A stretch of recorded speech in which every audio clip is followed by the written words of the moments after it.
PFI लगातार देश में ऐसे मुद्दे खड़े कर रहा था जिससे हिंदू मुस्लिम डिवाइड हो, जिससे मुसलमानों को भारत के खिलाफ भड़काया जा सके। आरएसएस पर भी प्रतिबंध लगाइए, राष्ट्रीय स्वयंसेवक संघ पर भी प्रतिबंध लगाइए। क्यों लगाइए भाई राष्ट्रीय स्वयंसेवक संघ पर प्रतिबंध? अरे भाई ये जो पीएफआई है ये मुस्लिम संगठन नहीं है, ये एक आतंकी संगठन है। लालू यादव कहते हैं हाँ ठीक है पीएफआई पर प्रतिबंध लगा दिया लेकिन आरएसएस पे भी प्रतिबंध लगा दीजिए। तो जो आतंकवादियों का महिमा मंडन करता है, गुणगान करता है, उसका बराबरी आप एक देशभक्त आरएसएस जैसे संगठन से कर रहे हैं। शर्म आनी चाहिए आपको। आरएसएस एक देशभक्त संगठन है।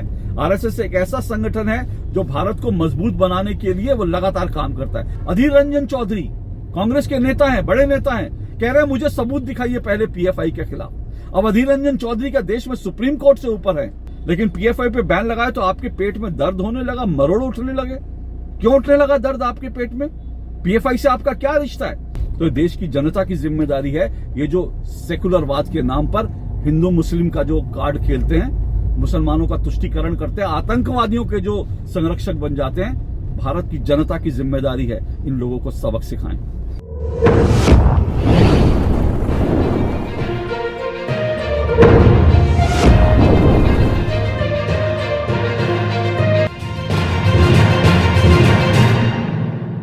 भारत में सेकुलरिज्म का मतलब दरअसल मुस्लिम अपीजमेंट है। ये बात एक बार नहीं कई बार साबित हो चुकी है। अब देखिए ना, सरकार ने पीएफआई पर प्रतिबंध लगाया, पॉपुलर फ्रंट ऑफ इंडिया और इसके जो तमाम सहयोगी संगठन थे उन पर प्रतिबंध लगाया। इन पर यूएपीए के तहत प्रतिबंध लगाया गया, यानी कि गैर कानूनी जो गतिविधि निरोधक कानून है उसके तहत पीएफआई पर और उसके सहयोगी संगठनों पर प्रतिबंध लगाया गया।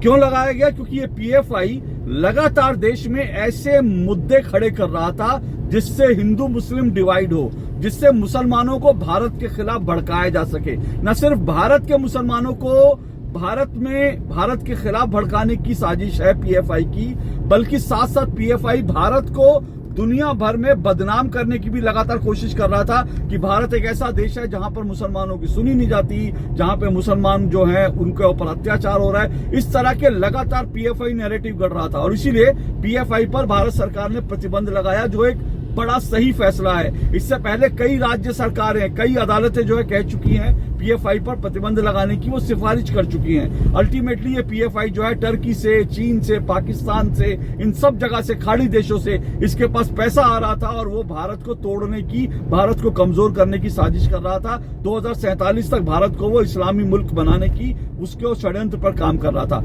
अब लेकिन देखिए ना, इस पीएफआई पर जैसे ही प्रतिबंध लगा, भारत के जो सेकुलर नेता हैं, सो कॉल्ड सेकुलर, मैं कह रहा हूं सेकुलर का मतलब यहां पर निरपेक्ष व्यक्ति नहीं है कि जो हर तमाम धर्म और मजहब को लेकर निरपेक्ष हो। सेकुलर का मतलब भारत में निरपेक्षता नहीं होता। सेकुलर का मतलब भारत में होता है मुस्लिम परस्ती, मुसलमानों के तुष्टीकरण। अब देखिए जैसे ही ये सवाल आया कि जैसे ही पीएफआई पर प्रतिबंध लगाया, देखिए जरा किस किस तरह के बयान आए। लोगों ने पीएफआई पर प्रतिबंध को सही ठहराते सही ठहराया। इस बिना पर उन्होंने कहा पीएफआई पर प्रतिबंध तो ठीक है, लेकिन आरएसएस पर भी प्रतिबंध लगाइए, राष्ट्रीय स्वयंसेवक संघ पर भी प्रतिबंध लगाइए। क्यों लगाइए भाई राष्ट्रीय स्वयंसेवक संघ पर प्रतिबंध? क्योंकि इनकी जो सेकुलर जो राजनीति है, जो इनका सेकुलरवाद का कीड़ा जो उछलता रहता है, वो सेकुलरवाद जो है इनका बना रहे। क्यों? क्योंकि अगर आपने एक मुस्लिम संगठन को प्रतिबंधित कर दिया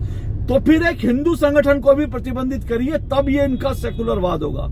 अरे भाई ये जो पीएफआई है ये मुस्लिम संगठन नहीं है, ये एक आतंकी संगठन है। हालांकि इसको भी आतंकवादी गतिविधियों के अंदर प्रतिबंधित नहीं किया गया, लेकिन इसकी तमाम हरकतें, तमाम इसकी साजिशें जो हैं वो ये कहती हैं कि दरअसल पीएफआई एक आतंकवादी संगठन है, आतंकवादियों से इसके लिंक हैं, टेरर फंडिंग इसको होती रही है और साथ साथ आतंकवादियों का ये महिमा मंडन करता रहा है। तो फिर ये पीएफआई की बराबरी में आरएसएस को क्यों खड़ा किया जा रहा है? कौन लोग हैं ये लोग जो कर रहे हैं? लालू यादव कहते हैं हाँ ठीक है पीएफआई पर प्रतिबंध लगा दिया लेकिन आरएसएस पर भी प्रतिबंध लगा दीजिए।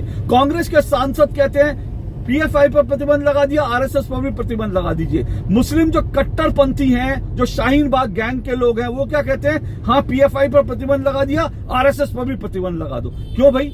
क्या आरएसएस आतंकवादियों से मिला हुआ है? आरएसएस के आतंकवादियों से लिंक का आपके पास कोई सबूत है? हालांकि आरएसएस को और हिंदुओं को इस देश में आतंकवादी ठहराने की कोशिश की गई, जो मालेगांव विस्फोट हो या फिर साध्वी प्रज्ञा को जो गिरफ्तार किया गया, इस तरह की जो तमाम एक बड़ी साजिश हुई, किस तरह से हिंदू आतंकवाद का एक झूठा जो एक नैरेटिव खड़े करने की कोशिश की। लेकिन जिसने भी ये कोशिश की उन्हें अदालत में मुंह की खानी पड़ी। हिंदू आतंकवाद नहीं होता, ये साबित हो गया। उसके बाद अब भी ये कहते हैं कि आरएसएस, क्यों आरएसएस से कौन सा संबंध है? पीएफआई एक वो संगठन है जिसकी प्रकाशन में, किसी भी संस्था का जो प्रकाशन होता है उससे तो पता चल जाता है ना आपकी सोच कैसी है। तो पीएफआई के जो प्रकाशन है उसमें संसद पर हमला करने वाले अफजल गुरु को शहीद बताया जाता है। उसमें ओसामा बिन लादेन, जिसने 9/11 आतंकवादी वारदात की थी, जो दुनिया का सबसे बड़ा आतंकवादी था, उसको जो है शहीद बताया जाता है। तो जो आतंकवादियों का महिमा मंडन करता है, गुणगान करता है, उसका बराबरी आप एक देशभक्त आरएसएस जैसे संगठन से कर रहे हैं। शर्म आनी चाहिए आपको। क्या आरएसएस ने कभी आतंकवादियों का समर्थन किया, आतंकवादियों का महिमा मंडन किया? आरएसएस ने कभी नहीं किया।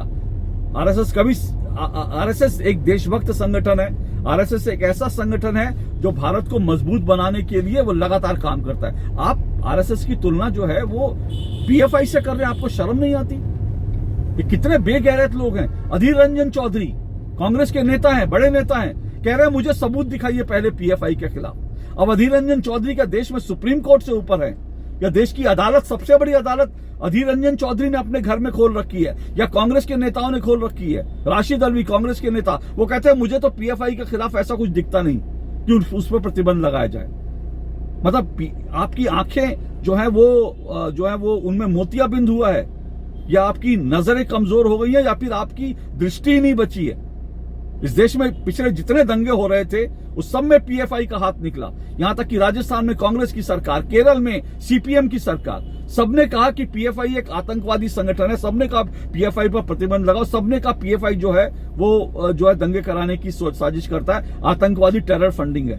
लेकिन पीएफआई पे बैन लगाया तो आपके पेट में दर्द होने लगा, मरोड़ उठने लगे। क्यों उठने लगा दर्द आपके पेट में? पीएफआई से आपका क्या रिश्ता है? पीएफआई भारत को कमजोर करने में लगा था, तो इसका मतलब आप भी चाहते हैं भारत को कमजोर किया जाए। हन्नान मोला, जो कल तक किसान नेता थे, किसानों के हक की बात करते थे, कहते थे मैं किसान नेता हूं, हालांकि सांसद हैं, बरसों तक राज्यसभा में, बरसों तक वो संसद में, देश की संसद में बैठे रहे, सांसद के नाते जो है देश की तमाम सुविधाएं लेते रहे। फिर उसके बाद किसान नेता बन गए थे किसान आंदोलन में। वो कहते हैं कि पीएफआई पर प्रतिबंध लगा दिया, आरएसएस पर प्रतिबंध लगना चाहिए। आरएसएस सीपीआई सीपीएम की तरह वो चीन का पिट्ठू नहीं है, चीन की भाषा नहीं बोलता, जय माओ तुत्संग नहीं करता आरएसएस। तो फिर आरएसएस पे प्रतिबंध क्यों लगना चाहिए? आरएसएस पे प्रतिबंध पहले लग चुका है, एक बार नहीं लगा, 3 बार लगा, लेकिन तीनों बार प्रतिबंध को हटाया गया। प्रतिबंध भी हटाया और साथ साथ जो है सरदार पटेल की बात होती है, सरदार पटेल ने आरएसएस पर प्रतिबंध लगाया था गांधी जी की हत्या के बाद, लेकिन बाद में सरदार पटेल ने उस प्रतिबंध को वापस भी लिया। और उसके बाद पंडित जवाहरलाल नेहरू जब देश के प्रधानमंत्री थे, उन्होंने देखा कि युद्ध के समय में आरएसएस किस तरह से भारत की सेना के साथ, भारत की पुलिस के साथ कंधे से कंधा मिला के खड़ा है। तो आरएसएस को पंडित जवाहरलाल नेहरू ने बाकायदा 26 जनवरी की परेड में बुलाया। 26 जनवरी की परेड में जो है राजपथ, जिसको हम कर्तव्य पथ अब हो गया है, उस कर्तव्य पथ पर बाकायदा जो है आरएसएस की परेड निकली। आरएसएस के लोग उस परेड में शामिल हुए। वो देशभक्त संगठन है आरएसएस। आप आरएसएस की तुलना पीएफआई से कर रहे, शर्म आनी चाहिए आपको। इसी तरह से कई और बड़े नेता हैं। असदुद्दीन ओवैसी, कितने बड़े नेता है मैं नहीं जानता, एक सांसद है, वो सिर्फ एक सांसद है, और उनकी पार्टी जहां भी चुनाव लड़ती है बाकी सब जगह हार जाती है, जमानतें जब्त हो जाती है, लेकिन मीडिया असदुद्दीन ओवैसी को भारत के मुसलमानों का प्रतिनिधि बना देता है। असदुद्दीन ओवैसी कहते हैं कि ये जो है, ये कल को कोई भी मुस्लिम कुछ अपने विरोध में आवाज उठाएगा तो आप जो है उसको पीएफआई का एक पैम्पलेट निकाल के उसको कह देंगे पीएफआई का आदमी, बंद कर देंगे। ये कहां से कुतर्क लेकर आते हैं ये लोग? ये कितने बेशर्म लोग हैं। आप सोचिए, एक आतंकवादी संगठन जो भारत को कमजोर करना चाहता है, भारत को इस्लामी देश बनाना चाहता है, जो टेरर फंडिंग में इन्वॉल्व है, भारत में जो है वो लगातार जो है भारत में कभी सीए के नाम पर, कभी एनआरसी के नाम पर, कभी जो है जिहाद के नाम पर, और कभी जो है भारत में कभी जो है वो हिजाब के नाम पर जो दंगे फसाद में शामिल हो, आप उसके बचाव करने के लिए इस हद तक आ जाते हैं कि एक देशभक्त संगठन, क्योंकि एक मुस्लिम संगठन है, वो इसलिए एक हिंदू संगठन पर प्रतिबंध लगाओ तो आपका सेकुलरिज्म जो है पूरा हो जाएगा। ईश्वर इनको बुद्धि दे, लेकिन ईश्वर इनको बुद्धि शायद ना दे पाए, क्योंकि इनके पास बुद्धि है ही नहीं। तो ईश्वर भी जानता है, ईश्वर को भी मालूम है, ईश्वर भी बड़ा बैलेंसिंग एक्ट करता है ना, कि अगर अच्छे लोग हैं तो बुरे लोग भी होने चाहिए, तो बुरे लोग भी अपने काम में लगे रहेंगे। लेकिन इनको भारत के लोगों को चाहिए कि इनको इनकी हैसियत दिखाएं, भारत की जनता को चाहिए, क्योंकि ये सब नेता हैं, वोट मांगने के लिए आपके दरवाजे पर आते हैं। तो देश की जनता की जिम्मेदारी है, ये जो सेकुलरवाद के नाम पर हिंदू मुस्लिम का जो कार्ड खेलते हैं, मुसलमानों का तुष्टीकरण करते हैं, आतंकवादियों के जो संरक्षक बन जाते हैं, भारत की जनता की जिम्मेदारी है इन लोगों को सबक सिखाएं। क्योंकि किसी आतंकवादी संगठन का, भारत को तोड़ने वाले किसी संगठन का आरएसएस से बराबरी नहीं की जा सकती, और भारत को तोड़ने वाले संगठन और भारत में दंगे करने वाले संगठन के खिलाफ कड़ी से कड़ी कार्रवाई हो, ये सबके लिए जरूरी है। और अगर इस पर प्रतिबंध लगाया है तो इस प्रतिबंध का समर्थन करना चाहिए, और जो इस प्रतिबंध के विरोध में खड़े हैं वो दरअसल भारत के देश के विरोधी हैं, ये तय है, समझ लीजिए। आज के लिए इतना ही, नमस्कार।